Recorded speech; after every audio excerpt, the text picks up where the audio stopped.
नमस्कार। इस वक्त के बुलेटिन के साथ हाजिर हूं मैं अनुपम। प्रदेश की हर छोटी बड़ी खबरों को लेकर कफ सिरप केस में पुलिस और एसटीएफ लगातार एक्शन में है। वहीं लखनऊ में कफ सिरप तस्करी सिंडिकेट के गिरफ्तार आरोपी अमित सिंह टाटा और बर्खास्त सिपाही आलोक सिंह कोर्ट लाए गए।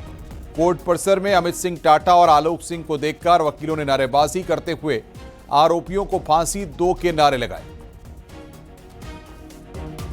तो कफ सिरप केस से जुड़ी इस वक्त की बड़ी खबर यहां पर हम आपको बता रहे हैं।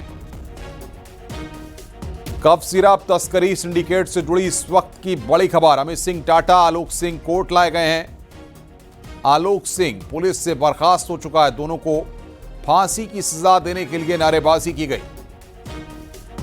कफ सिरप तस्करी सिंडिकेट से जुड़ी इस वक्त की बड़ी खबर हम आपको बता रहे हैं।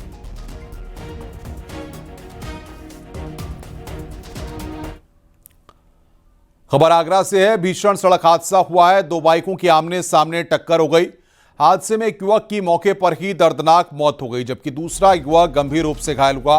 पुलिस ने मृतक युवक के शव को पोस्टमार्टम के लिए भेजा है।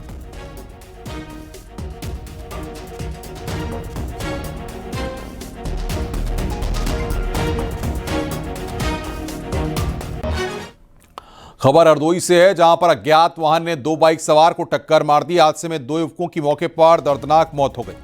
हादसे की जानकारी लगने पर पुलिस मौके पर पहुंची और शव को पोस्टमार्टम के लिए भेजा। वृंदावन चौराहे के पास सड़क हादसा हुआ है।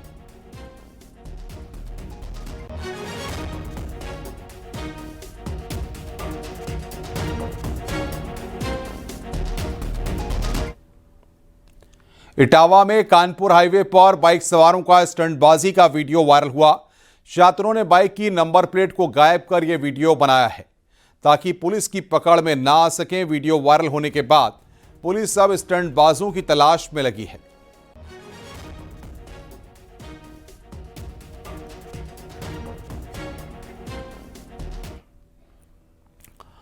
गोवा अग्निकांड के बाद आगरा का फायर विभाग अलर्ट है। फायर विभाग अलग अलग टीमें बनाकर नाइट क्लब, रूफटॉप, होटल और हॉस्पिटल में चेकिंग चला रहा है और मानक देखे जा रहे हैं। चीफ फायर ऑफिसर ने बताया कि विभाग लगातार अभियान चला रहा है। कई अलग अलग टीमें बनाई गई हैं। सभी टीमें जिले में night club, rooftop, restaurant, hotel और हॉस्पिटल के समेत अन्य जगह पर चेकिंग कर रही हैं। आग बुझाने वाले यंत्रों को चेक किया जा रहा है। सभी स्टेशन प्रभारी के नेतृत्व में टीमें गठित की गई हैं। जितने स्टेशन अफसर हैं वो अपने अपने क्षेत्र में भ्रमण कर रहे हैं। ये अभियान तो पहले भी चलता था, लेकिन गोवा की घटना हुई है जिसको देखते हुए और बृहद स्तर पर इसको जागरूक किया जा रहा है। जहाँ पे इनके अग्निशमन उपकरण प्रकारशील पाए जा रहे हैं, उनको 3 दिवस का समय दिया जा रहा है कि उसको वर्किंग कंडीशन में लाएं। और जहाँ पे कार्यशील है, कैसे है, उनको कैसे ऑपरेट किया जाए, कैसे चलाया जाए, उसकी भी जानकारी दी जा रही है। और पलायन मार्ग सब ज्यादा होता है क्योंकि किसी हादसे में वहां पे जिस तरह से गैदरिंग भीड़ है उसके हिसाब से उसमें पलायन के रास्ते हैं कि नहीं। गोवा के रोमियो लेन नाइट क्लब के मालिक लूथरा ब्रदर्स की प्रॉपर्टी की जांच में बड़ा खुलासा हुआ है। जांच में पता चला है कि नोएडा के सेक्टर 62 और सेक्टर 45 में रोमियो लेन नाम के 2 क्लब बने हैं। फायर विभाग, बिजली विभाग और आबकारी विभाग ने इसकी जांच पड़ताल की। जांच में नोएडा में रोमियो लेन नाम के 2 क्लब, सब कुछ ठीक वहां पर पाया गया है।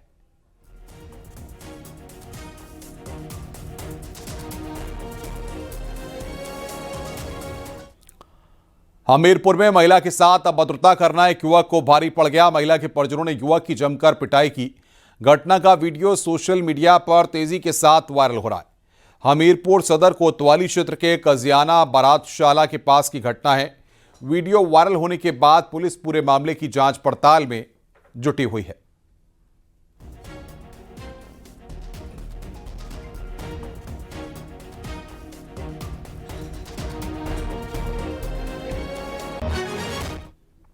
मिर्जापुर से एक अनोखा मामला सामने आया, जहां साली जीजा के साथ फरार होने पर परिवार ने दामाद के खिलाफ थाने में तहरीर दी है। घटना अदलहाट थाना क्षेत्र की है, जहां ससुराल से आते ही लड़की अपने जीजा के साथ फरार हो गई। हैरानी की बात यह है कि फरार लड़की की शादी पिछले महीने 12 नवंबर को मुख्यमंत्री सामूहिक विवाह योजना के तहत हुई थी। शादी के बाद लड़की मायके में ही थी। 28 नवंबर को ससुराल वाले उसे अपने साथ ले गए और 4 दिन बाद वापस मायके आकर जीजा के साथ फरार हो गई।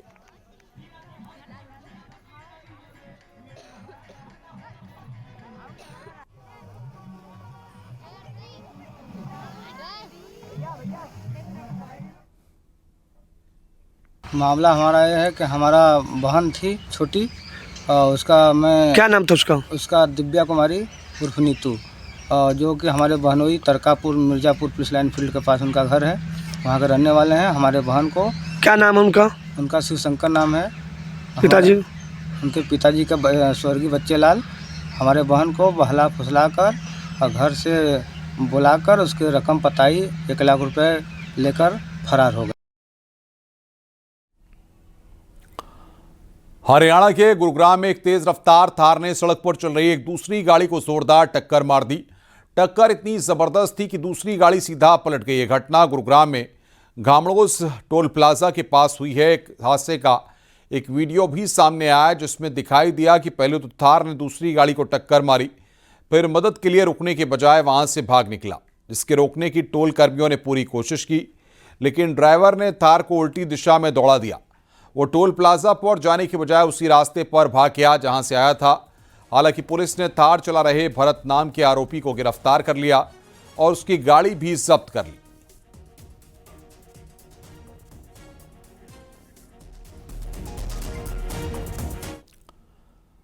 महाराष्ट्र के संभाजी नगर में बेकाबू हुई कार का वीडियो सामने आया। समृद्धि एक्सप्रेस वे पर तेज रफ्तार कार अनकंट्रोल दिखी। चलते चलते कार में अचानक आग भी लग गई। इस हादसे में 5 लोग बाल बाल बचे हैं। तो महाराष्ट्र के संभाजी नगर की यह घटना है जो इस वक्त हम आपकी स्क्रीन पर आपको दिखा रहे हैं। किस तरीके से आउट ऑफ कंट्रोल हुई है ये कार, ये इस तस्वीर में आप देख सकते हैं। बाल बाल वहां पर जान बची है। कार में आग लगी, बाल बाल बचे 5 लोग। तो महाराष्ट्र के संभाजी नगर की यह घटना है जो इस वक्त हम आपकी स्क्रीन पर आपको दिखा रहे हैं। किस तरीके से कार जो है वो आउट ऑफ कंट्रोल हो गई।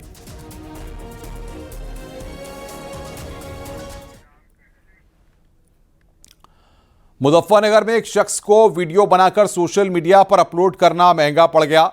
मीरापुर थाना परिसर का एक वीडियो सोशल मीडिया पर वायरल हुआ था, जिसमें एक युवक फिल्मी डायलॉग पर रील बनाते हुए दिखाई दिया। वीडियो में युवक पुलिस के कंधों पर बैठा हुआ नजर आता है और इसके बाद वो सलाखों के पीछे खड़े होकर माफी मांगता दिख रहा है। ये वीडियो युवक ने खुद अपने सोशल मीडिया हैंडल पर अपलोड किया था। मामला वायरल होते ही पुलिस ने इसका तुरंत संज्ञान लिया। इसके बाद मिशन शक्ति टीम को जांच में लगाया गया और टीम ने युवक को गिरफ्तार करके थाने ले आई, जहां उसे हिरासत में लिया गया। मुझे बिल्कुल भी नहीं, मुझे पता होता तो मैं नहीं करूँगा। गलती होगी, आगे से नहीं होगा ऐसा, बिल्कुल भी आगे से बिल्कुल भी नहीं होगा। माफ कर दो, बिल्कुल भी नहीं होगा आगे से। मुझे बिल्कुल भी नहीं, मुझे पता होता तो मैं नहीं करूँगा। गलती होगी, आगे से नहीं होगा ऐसा, बिल्कुल भी आगे से बिल्कुल भी नहीं होगा। माफ कर दो। पिछले कुछ दिनों पहले एक व्यक्ति द्वारा थाने में घुसकर एक रील बनाई गई थी और जिसको सोशल मीडिया पर वायरल किया गया था। इस सोशल मीडिया पर वायरल रील का तत्काल संज्ञान लेते हुए उस व्यक्ति को तस्दीक किया गया, जिसका नाम आमिर पुत्र समीम निवासी ग्राम सिकंदरपुर थाना मीरापुर पाया गया था। आज थाना मीरापुर पुलिस की एंटी रोमियो विंग के द्वारा उस व्यक्ति को गिरफ्तार किया गया है। सहारनपुर में शादी से इंकार करने पर लड़की के परिजनों ने युवक को जूते की माला पहनाई। लड़की को देखने के बाद युवक ने शादी से इंकार कर दिया। इससे लड़की के घर वाले नाराज हो गए। लड़की के परिजनों ने उसे कमरे में बंद कर दिया और उसके साथ धक्का मुक्की की। इतना ही नहीं, उसके गले में जूते की माला पहनाकर उसकी फोटो भी खींची। लड़के के घर वालों ने इसका विरोध किया तो उनके साथ भी धक्का मुक्की की गई। हंगामा बढ़ता देख लड़की वालों ने आसपास के लोगों को बुला लिया। बाद में पंचायत के बाद दोनों पक्षों में समझौता हो गया। उसके बाद लड़के के घर वाले उसे छुड़ाकर अपने साथ घर ले गए। मामला देहात कोतवाली क्षेत्र का है। फरवरी 2026 में उसकी शादी होनी थी। युवक ने युवती को देखने की इच्छा जताई। इसके बाद वो अपने परिचितों के साथ युवती के घर पहुंचा। आरोप है कि मुलाकात के बाद युवती के परिजन ने शादी पक्की करने का दबाव बनाने लगे। अब्दुल ने सोचने के लिए समय मांगा और कोई जवाब नहीं दिया। इससे लड़की के घर वाले नाराज हो गए। उन्होंने लड़के को पकड़कर उसे कमरे में बंद कर दिया। उसके बाद उसे जूते की माला पहनाई। देखिए, थाना जनकपुरी क्षेत्र के अंतर्गत एक वीडियो हमारे संज्ञान में आया जिसमें एक व्यक्ति के ऊपर जूतों की माला पहनाकर उसको घुमाया जा रहा है। तो ये जो हमें जानकारी की उसमें पता चला है कि जो लड़का है जो इसमें पीड़ित है वो थाना फतेहपुर क्षेत्र का रहने वाला है और ये यहाँ पे थाना जनकपुरी क्षेत्र में लड़की देखने आया हुआ था। इन दोनों परिवारों में रिश्ते की बात चल रही थी। यहाँ पे किसी बात को लेके इनमें दोनों परिवारों में विवाद होगा जिसमें इसमें दोनों में कहासुनी है और फिर आगे गाली गलौज मारपीट हुई है। इसमें जो वादी है उसको बुलवा लिया गया है और बुलवा के उससे तहरीर प्राप्त कर मुकदमा पंजीकृत कर अग्रिम विधिक कार्रवाई इसमें की जा रही है। संभल में 100% SIR का काम पूरा हो चुका है। अब मैपिंग के काम को पूरा किया जा रहा है। जिले में करीब 10% वोट डबल मिले हैं, जबकि 20% वोट को कैंसिल किया गया है और साथ ही 6% नए वोटर्स का स्वागत किया गया है।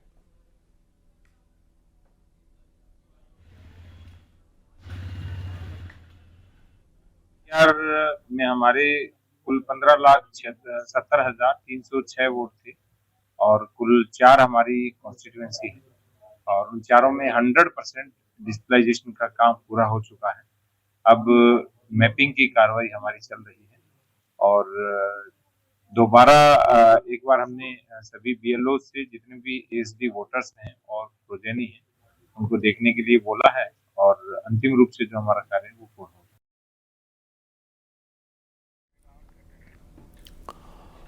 उत्तर प्रदेश में घुसपैठियों पर एक्शन से हड़कंप मच गया। सूत्रों के मुताबिक लखनऊ नगर निगम के 160 सफाई कर्मियों ने काम छोड़ दिया है। आउटसोर्सिंग कंपनी ने नगर निगम को इसकी जानकारी दी है। इनके रोहिंग्या और बांग्लादेशी होने का शक है। सूत्रों के मुताबिक कूड़ा कलेक्शन का काम कर रहे करीब 125 कर्मचारी डॉक्यूमेंट मांगने पर भागे हैं।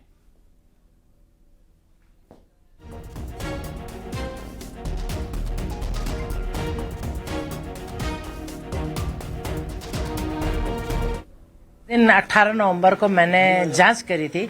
उस दिन 160 सफाई कर्मचारी चले गए और वो लखनऊ से ही चले गए। तो ये माना जाए कि वो अवैध थे? बिल्कुल अवैध थे, हैं, इसलिए भागे और भी भाग रहे हैं। काफी झुग्गी झोपड़ी खाली हो रही हैं। तो ये मान लिया जाए कि सफाई का जो काम था उसमें अवैध बांग्लादेशी, रोहिंग्या या अवैध नागरिक इन्वॉल्व थे। लखनऊ में बहुत जगह है जहाँ जहाँ झुग्गी झोपड़ी बनी है, बहुत जगह ये सब रोहिणी है, बांग्लादेशी है।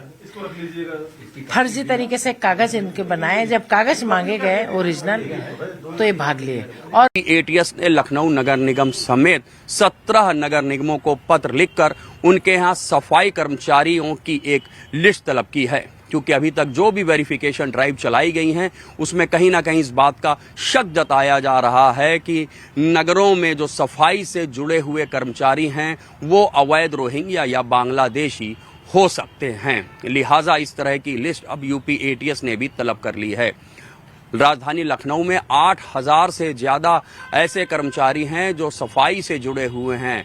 इनमें करीब 5,000 ऐसे हैं जो सीधे सफाई के काम से जुड़े हुए हैं और 3,000 से ऊपर ऐसे कर्मचारी हैं जो डोर टू डोर कूड़ा कलेक्शन में जुटे हुए हैं। नगर निगम ने कई निजी कंपनियों को सफाई का ठेका दे रखा है और ऐसी कंपनियों के ही ठेकेदारों ने इस तरह के लोगों को अपने यहाँ सफाई के काम में लगा रखा है। जब वेरिफिकेशन ड्राइव शुरू की गई है तो राजधानी लखनऊ में भी 160 ऐसे सफाई कर्मचारी हैं जो गायब मिले हैं। वेरिफिकेशन ड्राइव शुरू होते ही वो गायब हो गए हैं।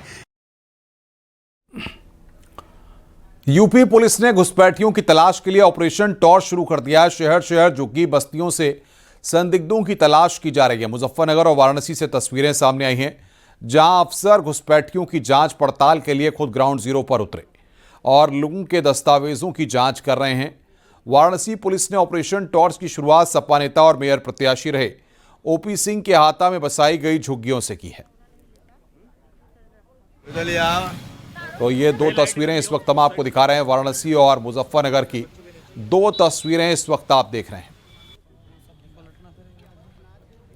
SP नेता पर झुग्गियां बसाने का आरोप लगा है। मूर्ति का काम आता है तो गणपति करने के लिए देहरादून भी चले जाते हैं। हम मूर्ति भी बनाते हैं, वो देहरादून जाते हैं। अब यहाँ एक झुग्गी में एक भाषा वाले नहीं है, सब अलग अलग पढ़े।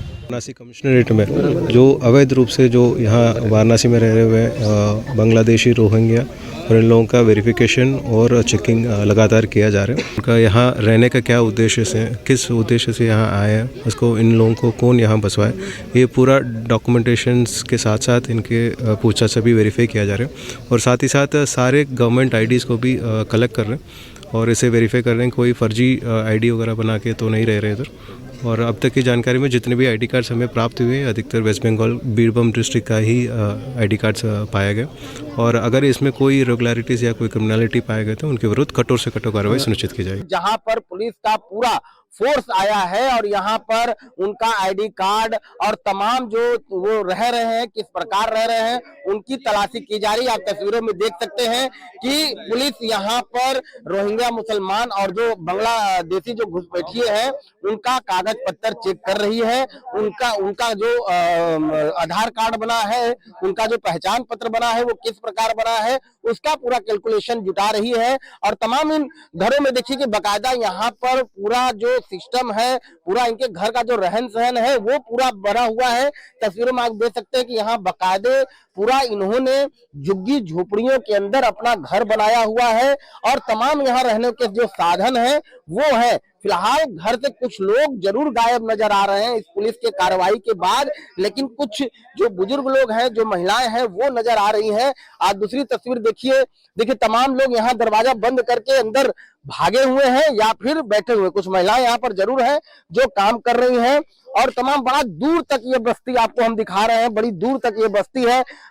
देखिए जब सर्च ऑपरेशन जब चलना शुरू हुआ, इसकी जब भनक पहुंची तो कुछ लोगों ने यहाँ बाहर ताला लटकाया हुआ, हालांकि खुला हुआ है लेकिन बाहर नहीं आ रहे। पुलिस अब इनको निकालने की कोशिश करेगी। उत्तर प्रदेश में एसआईआर का काम तेजी से चल रहा है। ज्यादातर जिलों में 90% से ज्यादा काम पूरा हो चुका है। कासगंज में एसआईआर का काम युद्ध स्तर पर चल रहा है। बीएलओ लगातार अपने अपने क्षेत्र में घर घर जाकर और तहसील स्तर पर काम में जुटे हुए हैं। जिले की तीनों विधानसभा में करीब 99.5% काम पूरा हो चुका है। उम्मीद है कि कल तक काम पूरा कर लिया जाएगा। वहीं अमेठी में एसआईआर का 97% काम पूरा कर लिया गया। चुनाव आयोग की ओर से उत्तर प्रदेश में एसआईआर का काम पूरा करने के लिए 11 दिसंबर आखिरी तारीख है।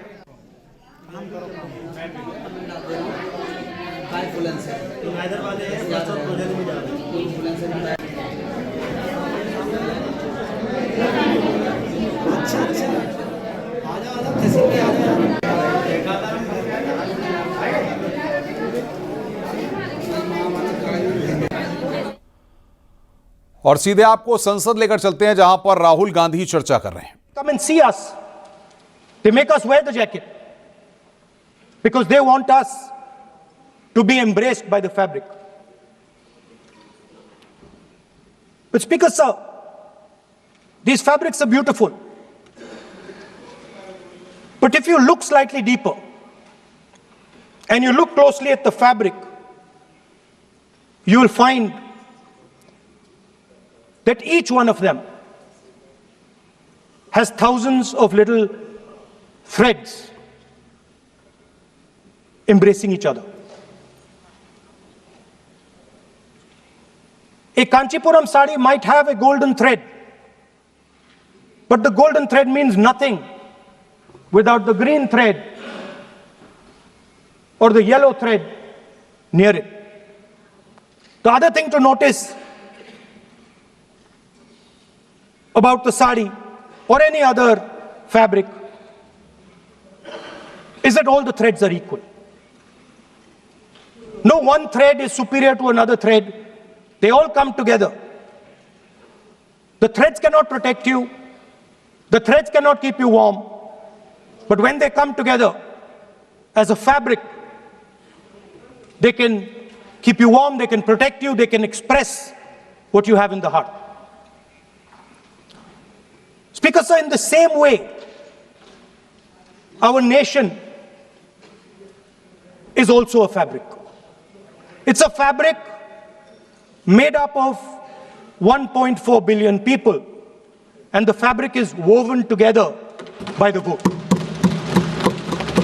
Let me repeat it. It is a fabric of 1.5 billion people, and it is woven together by the vote.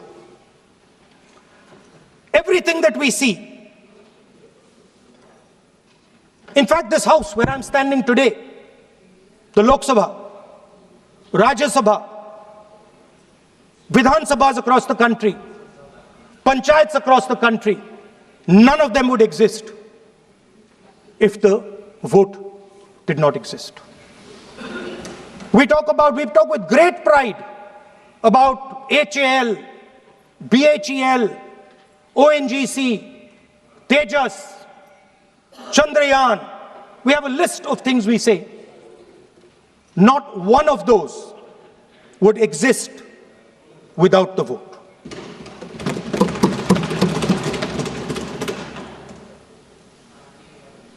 Speaker, sir,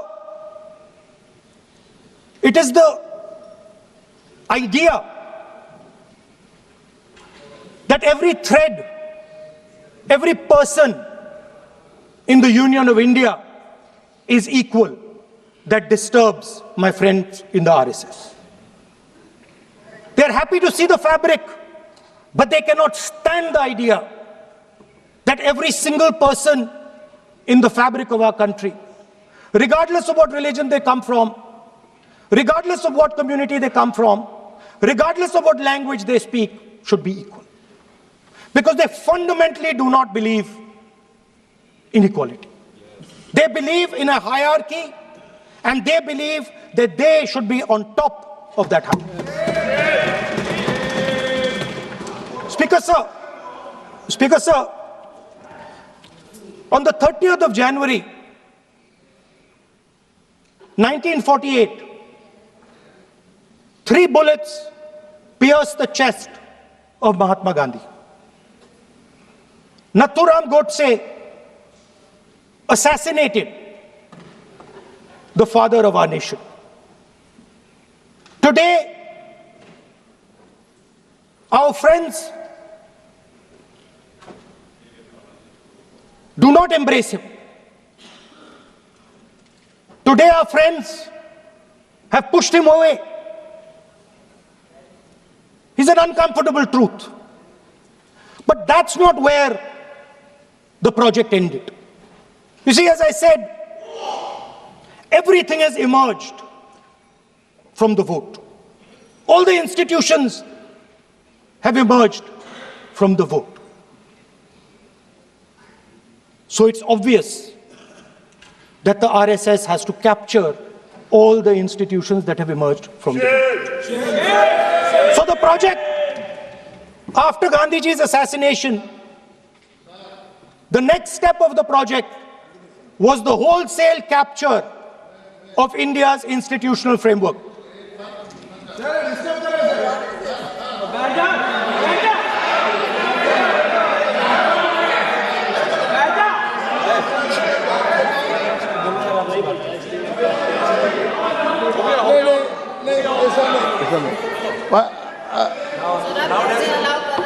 So what is this, sir? Sir अभी नहीं पहना हुआ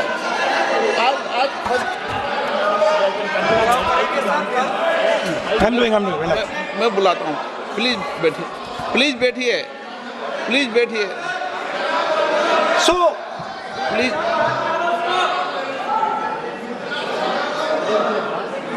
sir, आप बोले पर हाथ मत जोड़े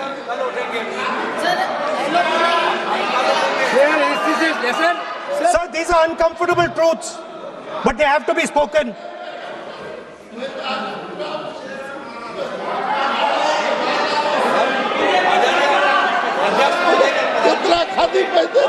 थोड़ा बता दे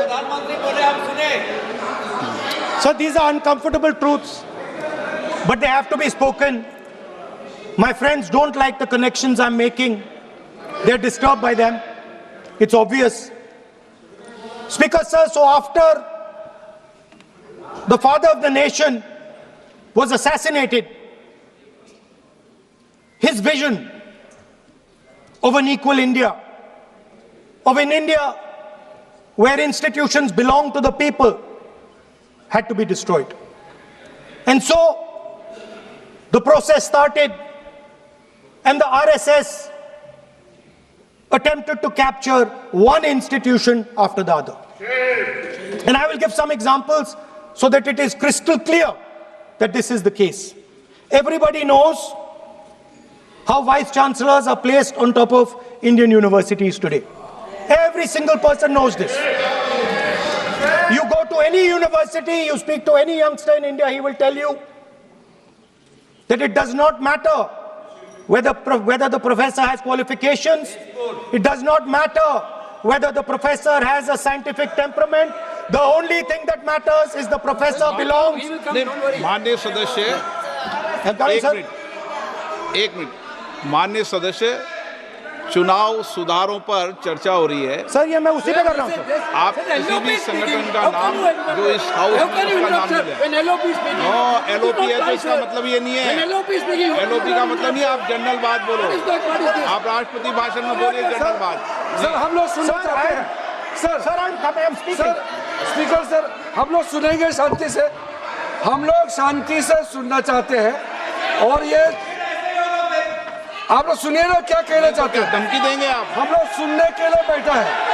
अभी तक नेता प्रतिपक्ष एक शब्द चुनाव सुधार पे अभी तक आया ही नहीं है। संसदीय कार्य मंत्री बोल रहे हैं। मैं स्पीकर का परमिशन से ही बोल रहा हूँ। हम सुनने के लिए बैठे हैं। अरे हम सुनने के लिए बैठे हैं। नेता प्रतिपक्ष चुनाव सुधार के लिए जो सुझाव देंगे सुनने के लिए तो हम बैठे हैं, लेकिन चुनाव सुधार को नहीं बोलते हुए कहा जो इस सदन से कोई वास्ता नहीं, जो संगठन उसका कहानी किसी और का बोलना ये कोई उचित नहीं है। समय बहुमूल्य है, समय का मर्यादा भी है। सबका सब यहाँ सुनने के लिए बैठे हैं और ये समय बहुत कीमती है, इसलिए हर एक पल अच्छा शब्दों का कोई अच्छा ज्ञान दे, सुझाव दे, सुनने के लिए हम लोग बैठे हैं। मेरा एक सीमित अनुरोध है नेता प्रतिपक्ष से, आप विषय पर ही रहिए। हम लोग सब बैठे हैं, गृह मंत्री जी भी सुनने के लिए बैठे हैं, लेकिन आप विषय पर नहीं बोलेंगे तो जो विषय तय किया गया है उसे क्या मतलब है। अगर चुनाव सुधार पर ही नहीं बोलेंगे तो फिर इतना समय सबका क्यों बर्बाद करना चाहते हैं नेता प्रतिपक्ष।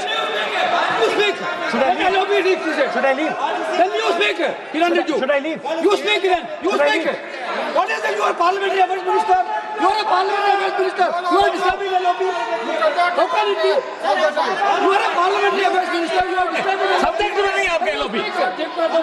आपका lobby subject में नहीं. ये विषय कर रहे हैं. The discussion. One second. The discussion is about the vote and electoral. The discussion is about the vote. एक मिनट सर मुझे बोलने दीजिए। एक मिनट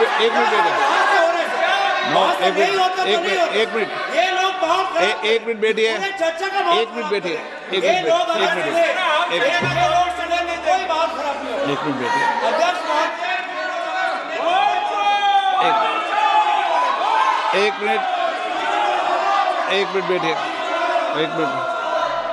माननीय सदस्य में बैठे बैठे अनऑफिशियली बोल रहे हैं, उस विषय बोल रहे हैं। सदन की गरिमा को बनाए रखें, आसन को चुनौती देने का प्रयास मत करिए, ये ठीक नहीं है। Speaker sir, I want to make it very clear. Please. Speaker sir, I want to make it very clear. The discussion is about votes. The discussion is about the stealing of votes. The discussion is about the SIR, and I am framing my discussion about votes. Yes. And what is happening here is patently unfair. I am not being allowed to speak. I am being disturbed, and I put my protest here. I have done absolutely nothing wrong. I am talking about the subject. In order to capture the vote, you have to capture institutions. I am saying that institutions of, and I said how the education system has been captured. Vice Chancellor after Vice Chancellor after Vice Chancellor is placed not on merit, not on capability, not on scientific temper, but on the fact that he belongs to a particular organization. Second capture, which helps in destroying democracy, the capture of the intelligence agencies. We have the Home Minister sitting here, the capture of the CBI, of the ED, of the Income Tax Department. And the systematic placement of bureaucrats who favor their ideology and attack the opposition and anybody who chooses to oppose the RSS. That is the second institutional capture. And the third there are many more. I can go on. And the third institutional capture. What is this?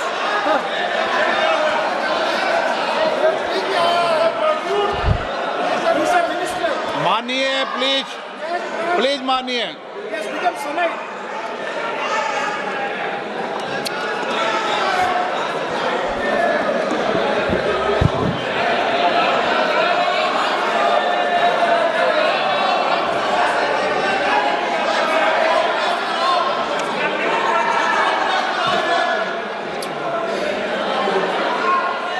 And the third capture of the institution that directly controls the election system of our country, the Election Commission.